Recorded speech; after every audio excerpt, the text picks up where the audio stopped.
Welcome back to the deep dive. Today we're opening up a file that at first glance looks like a straight up linguistics lesson. Yeah, it really does. But as soon as you peel back that first layer, you realize it's actually kind of like a Game of Thrones episode, but set in the Horn of Africa. Oh, absolutely. We are talking about Amharic or Amarinia. Right, and it really is an epic story. Yeah.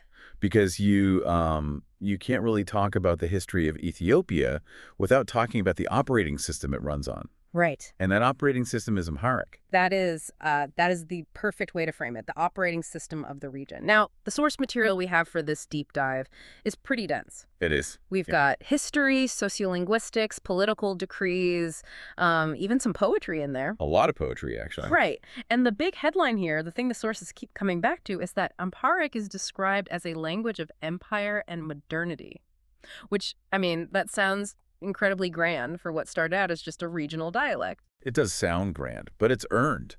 I mean, this is a language that managed to survive migration, military expansion, the arrival of the printing press, a Marxist revolution, and now, the internet. Yeah.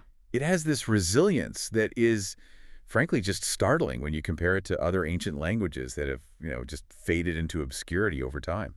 So our mission today is to trace that exact arc for you. We want to figure out how a Semitic language ended up in the African highlands, how it took over, and basically how it's handling the digital age today. Sounds like a plan. And I want to start with the family tree, because I think I had the exact same misconception a lot of you listening might have had before looking into this. The Gies myth. Exactly. I totally assumed Amharic was just the direct child of the ancient language Gies. Like, Gies just got old and naturally turned into Amharic over 1,000 years. Right, and that is the most common myth we need to bust right out of the gate today. Okay, lay it on us. It's a really clean narrative, right? Old language begets new language, but it's just historically inaccurate. Right. To really understand Amharic, you have to look at the Afroasiatic superfamily, specifically the Semitic branch. Which usually brings to mind, like, Arabic or Hebrew. Exactly. But those are North Semitic. Ah, okay. Amharic comes from the South Semitic branch. The speakers of this proto-language actually migrated from South Arabia across the Red Sea and into the Horn of Africa around 1000 BCE, maybe even earlier than that. Wow. And Gies, classical Ethiopic, is part of this family. It was the language of the Aksumite Empire, which was the big, power player of the ancient world in that region. And Gies is still around today, right? It is, yeah. But think of it more like Latin. Okay. It's the liturgical language of the Orthodox Tewahedo Church. So it's sacred, it's frozen in time, and it holds immense prestige. But Amharic didn't evolve from it directly. So they aren't mother and daughter? No, they are much more like sisters. Okay, sisters. Think of Gies as the older, very pious sister who joined the church and stayed very formal and traditional. And Amharic is the younger sister who went out into the world, got her hands dirty, joined the army, and got heavily involved in politics. I love that distinction. So Amharic isn't this kind of fallen or corrupted version of Gies. It's just a parallel development that took a much more pragmatic path. Exactly. And because it took that path, it interacted with people that Gies didn't really mix with. Yeah. Which brings us to what the sources call the Cushitic twist. Yes, this was my absolute favorite technical detail in the reading. It sounds like a dance move from the 60s, but it's actually about grammar. It really is the aha moment for linguists looking at this region. When these Semitic settlers arrived in the Ethiopian highlands, they weren't moving into an empty house. Right, there were already people there. Exactly. The region was already heavily populated by people speaking Cushitic languages. We're talking about the ancestors of the Aga, the Oromo, the Sidamo. So you end up with these two totally different language groups just living side by side. And intermarrying and trading and fighting. It was a massive demographic melting pot. And this contact fundamentally changed the DNA of Amharic. Linguists call it a substrate influence. Substrate meaning like a foundational layer. Right. The Cushitic languages were the bedrock, and they basically forced the Semitic language on top of them to adapt. It changed the sounds, the phonology, and it heavily changed the vocabulary. But the biggest smoking gun is the syntax. The word order. Yes. If you look at classic Semitic languages like Biblical Hebrew or Arabic, they're usually VSO, verb, subject, object. So like ate I the bread. Exactly. Ate I the bread. But Amharic flipped. Wow. It completely adopted the Cushitic structure, which is SOV, subject, object, verb. So it becomes I the bread ate. Right. In ate abu balahu. I the bread ate. That structural shift is massive. It changes how you construct a thought. And it proves that Amharic isn't just a transplant from Arabia. It's a true hybrid that could only have evolved in that specific context of the Ethiopian highlands. It's like the language itself is a map of who met whom 3,000 years ago. That's a great way to put it. So we have this hybrid language bubbling up. But for a really long time, it's just a vernacular, right? Like if you were writing a law or a holy book, you were still using goes. Oh, absolutely. Ge'ez was the language of power and religion. So how does Amharic finally kick down the door and get into the palace? Well, that happens between the 12th and 18th centuries. It coincides with the rise of the Solomonic dynasty. But the catalyst wasn't literature or poetry. It was logistics. Logistics. Yeah. The Solomonic court was mobile. It wasn't stuck in one single stone city.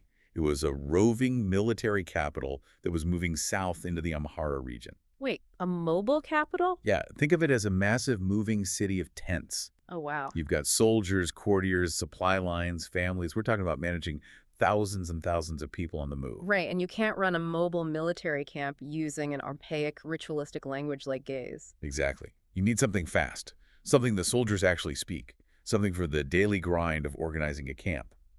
And Amharic became that tool. It became known as Lalana Negus. The language of the king. Precisely. It graduated from the kitchen table to the war room. That's fascinating. It became the language of command.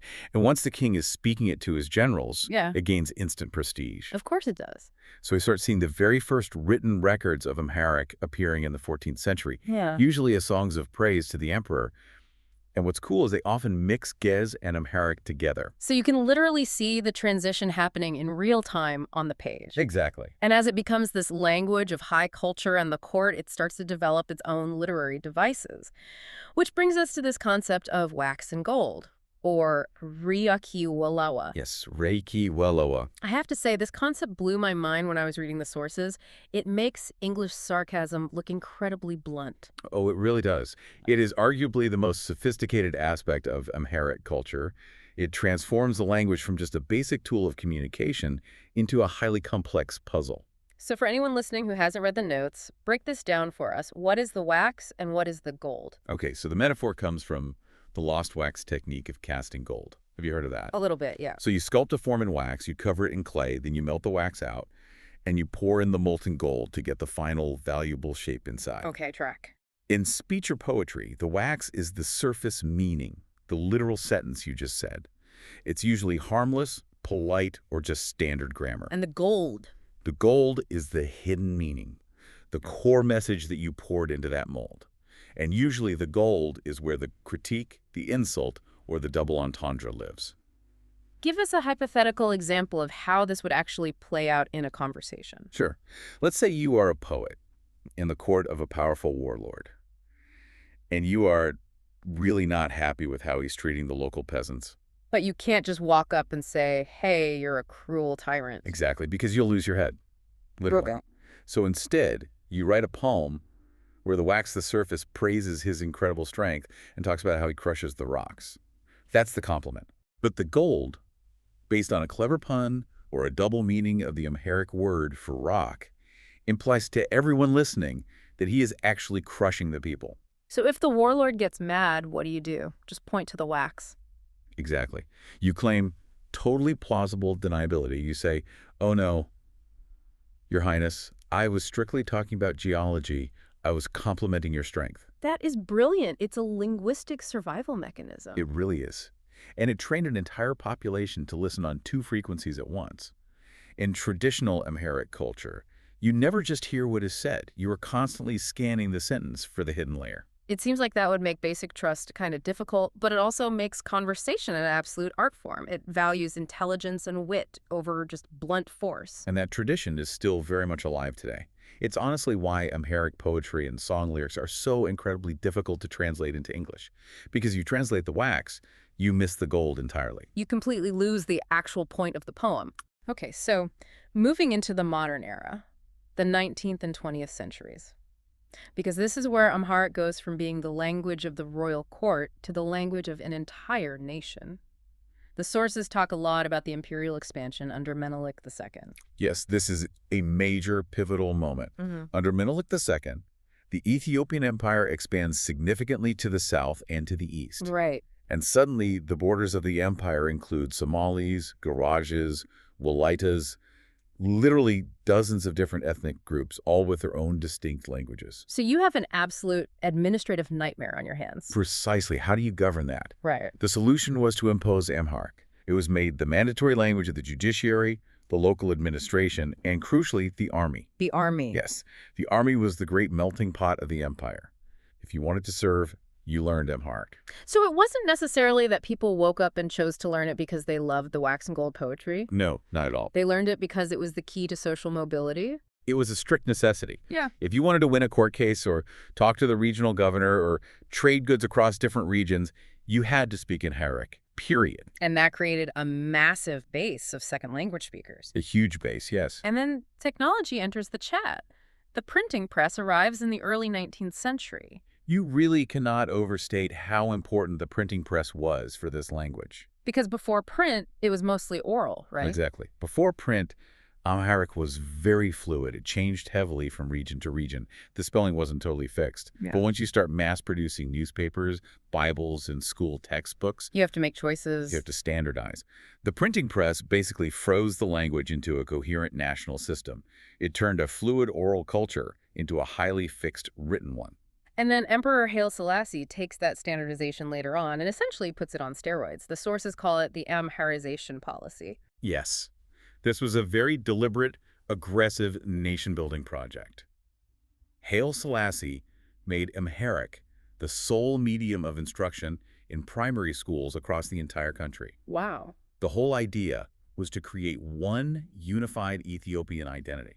One flag, one king, one language. Which, I mean, works for unity on paper, but I have to imagine it caused a massive amount of friction. Immense friction. Yeah. It heavily marginalized other languages and cultures. Imagine going to elementary school and suddenly being taught math and science in a language you don't even speak at home. Right, that would be incredibly alienating. It was, and it created deep political resentments that eventually helped fuel the revolutionary movements of the 1970s. We should note here for the listener, the sources are very clear about this tension, and we aren't taking a stance on the politics of Amharization. We're just looking at how the policies physically shaped the language. Right, and strictly from a linguistic perspective, the policy absolutely solidified Amharic's total dominance. And they even created official institutions to enforce that dominance, right? The Academy of the Amharic Language in 1972.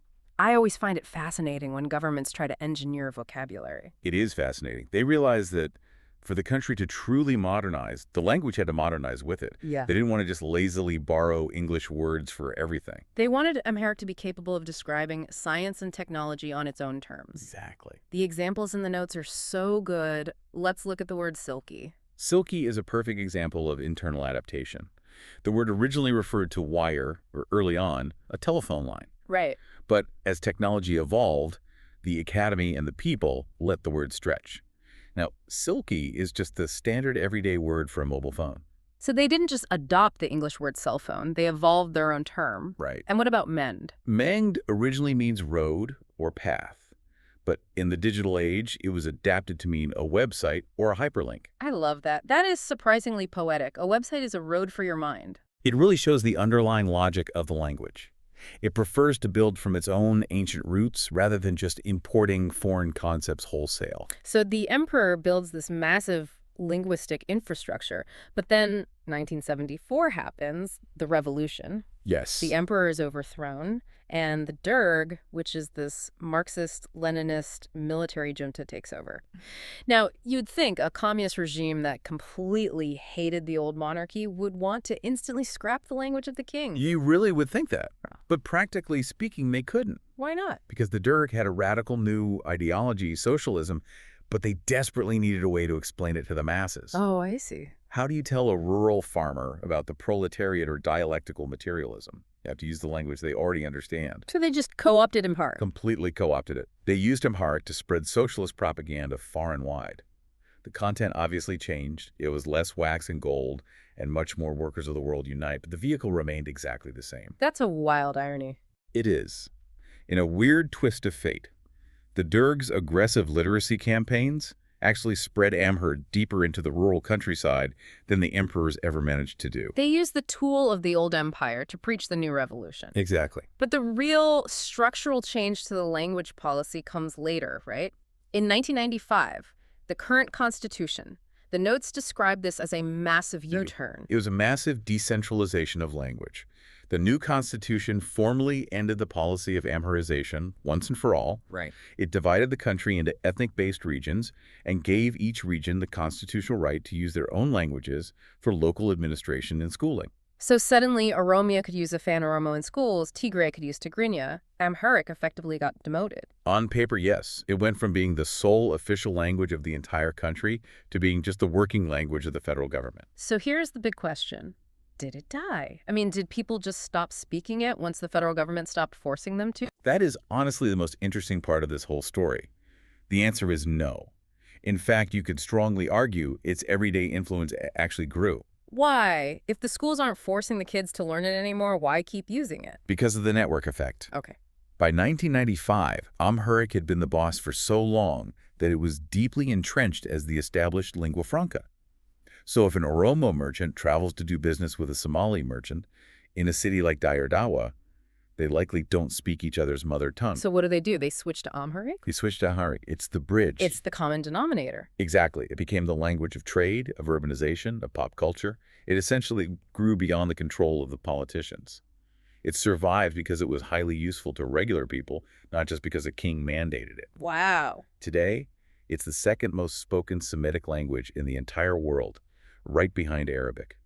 We're talking about roughly 30 million native speakers and another 20 to 25 million second language speakers. That is true resilience. It survived the total collapse of the empire that built it. It really proves that once a language reaches a certain critical mass, it just takes on a life of its own.